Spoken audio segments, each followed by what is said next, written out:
those who have looked within and re-established that inner divine connection, understand that what is happening at present is that humanity at its core is one single unified being.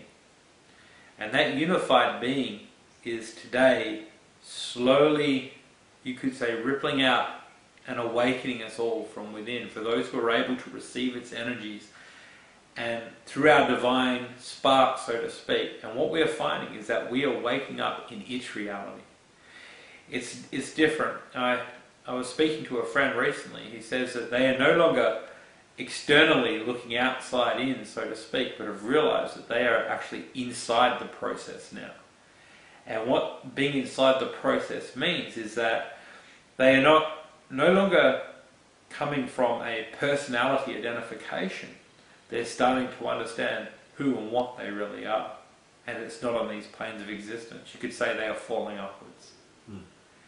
And that falling upwards means is that they have abstracted themselves from their personality natures, so to speak, and have coming to understand their true divine intrinsic nature, and understand that their divine intrinsic nature is really not to be found on these planes at all.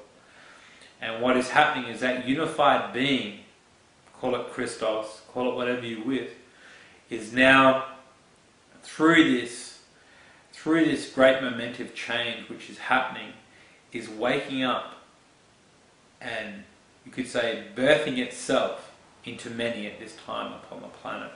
And this is what the true divine awakening is.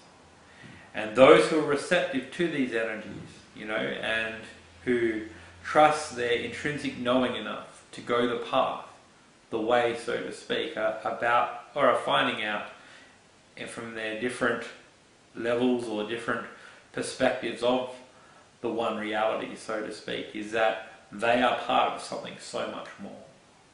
And this is what is happening today. It's slowly, these energies and the receptiveness of people down here upon the physical plane who are opening to these realities are finding that this great oneness, this great unified being is